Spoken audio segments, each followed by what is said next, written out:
नवी मुंबई महानगरपालिकेच्या कारभाराविरोधामध्ये जे आहेत सर्वसामान्य नागरिक जे आहेत महानगरपालिकेच्या परिसरामध्ये उपोषण करताना दिसून येत आहे। हीच ती नवी मुंबई महानगरपालिका सुसज्ज अशी महानगरपालिका असताना सुद्धा कारभार जो पारदर्शकतापणे व्हायला पाहिजे होता तसा काय कारभार प्रशासनाकडून होताना दिसून येत नाही, ना आयुक्तांकडून होताना दिसून येत आहे। कोपरखड्यामध्ये सुद्धा लोक जे आहेत उपोषणाला बसलेले आहेत आणि नवी मुंबई महानगरपालिकेच्या समोरच्या भागामध्ये जे आहेत उपोषणाला बसलेले आहेत। आपण पाहू शकता हा जो बॅनर लावलेला आहे नवी मुंबई महानगरपालिकेच्या भ्रष्ट अधिकाऱ्यांच्या विरोधामध्ये आमरण उपोषण जे आहे इथले स्थानिक लोक जे करताना दिसून येते। वेगवेगळे निवेदन जे आहेत मुख्यमंत्री कार्यालय आता isakal.com आहे देशातील नंबर 1 ची मराठी न्यूज वेबसाईट। प्रत्येक अपडेटसाठी isakal.com ला नक्की भेट द्या।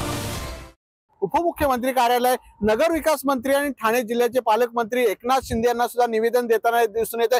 त्यावेळेला सुद्धा अधिकाऱ्यांची त्याच्यावर आपण पोचपावती दिसून येते। मात्र तरी शासनाकडे अनेकदा पाठपुरावा केला, मात्र शासनाने किंवा नवी मुंबई महानगरपालिकेने या सगळ्या आश्वासनाला केराची टोपली दाखवली दिसून येते। आपण पाहू शकता इथे सर्व जे आहेत नवी मुंबईकर जे आहेत आपल्या समस्यांसाठी ठेकेदारांच्या ज्या पद्धती उपोषण सुरू केलेलं आहे, वेगवेगळ्या मागण्यांसाठी ज्या पद्धती पारदर्शकतेचं काम करण्याचं काम जर सरकारने करायला पाहिजे होतं, महानगरपालिकेने करायला पाहिजे होतं, तसं काय होताना दिसून येत नाही। त्यामुळे सर्व असं भर उन्हाळ्यामध्ये जे आहेत ते आंदोलन उपोषण सध्या सुरू झालेले आहे। साखळी उपोषण आहे, अमर उपोषण आहे। सर काय सांगाल? आपण पाहू शकता हे सगळे कागदपत्र आहेत, डॉक्युमेंट्स हे जे आहेत ते वेगवेगळ्या आयुक्तांना सादर केले होते, शासनाकडे सादर केलेले वेगळे हे सुद्धा पुरावे देऊन सुद्धा अशा प्रकारचे जे आहेत त्यांना न्याय मिळत नाहीये।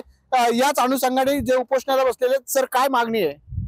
तर मागणी अशी आहे की ठाणे बेलापूर रोड मध्ये आम्ही कित्येक वर्षापासून काम करत चाललोय। 2022 पासून मी काम केलेली आहेत, त्याचं बिल तर अजून मला भेटलंच नाही। त्याच्यावर मी लढतोय 2022 पासून 25 पर्यंत लढत मी दमलो मी।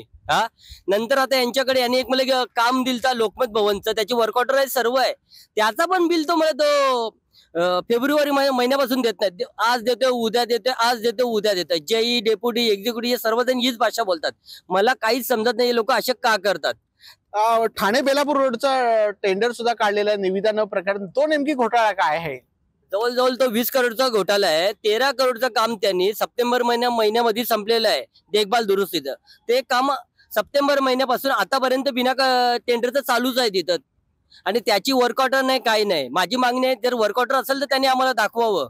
त्यानंतर त्यांनी डस्टबिन घोटाळा केला 2022-23 मध्ये, पण माझेच कामाचे फोटो लावून GPRS आहे ते त्यांनी बिल घेतलेलं आहे, ते पण उघड झालं। तुम्हाला आंदोलनाला साथ देण्यासाठी तुमची मुलं सुद्धा या भर दिवसा उन्हाळ्यामध्ये उभे आहेत, कारण का तर एक अधिकारी माझ्या घरी येऊन गेला, सुभाष तुंगार म्हणून, तो सांगून गेला की तुम्हाला तुमचं सर्व देतोय, आई वडील आम्ही सर्वजण होतं।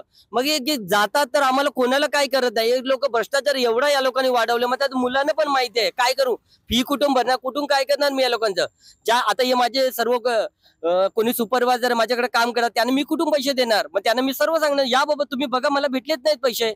ज्याच्याकडनं आपण मटेरियल घेतो त्या लोकांना वाटतं की मी घेऊन बसलोय, आणि या लोकांना काहीच फरक न पडले। जर 20 करोड रुपयाचं काम या लोकांना बिना टेंडर त्यांना पैसे भेटू शकतात, तर आम्ही नवी मुंबईचे जे आम्ही थकबाकी तुमची आहे महानगरपालिकेकडून जवळपास माझी 3 करोड पर्यंत थकबाकी आहे।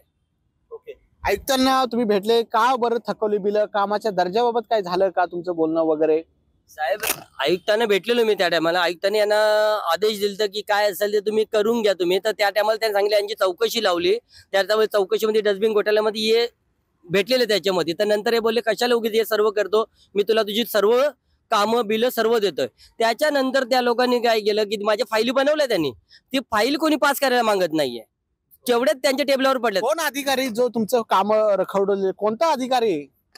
सुभाष तुंगार, पंढरीनाथ चौडे, आणि आता एक सुभाष सोनवणे, ते तर हे झालेले आहेत, आता रिटायर्ड झालेत। पण या लोकांनी मला सर्वांनी बोलवून सर्व हे केलेलं, माझ्याबरोबर जे केले ते या लोकांनी केले।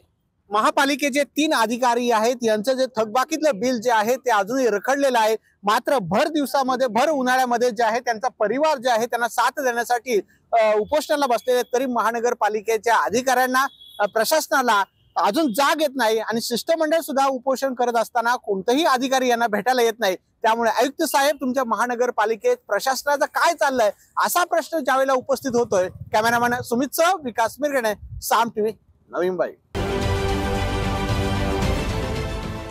देश विदेशातील प्रत्येक घडामोडींचे लाईव्ह अपडेट मिळवण्यासाठी आता साम टीव्हीच्या सर्व सोशल मीडिया प्लॅटफॉर्मला लाईक, फॉलो आणि सबस्क्राईब करा. तसंच सर्व नोटिफिकेशनसाठी बेल आयकॉन प्रेस करायला विसरू नका.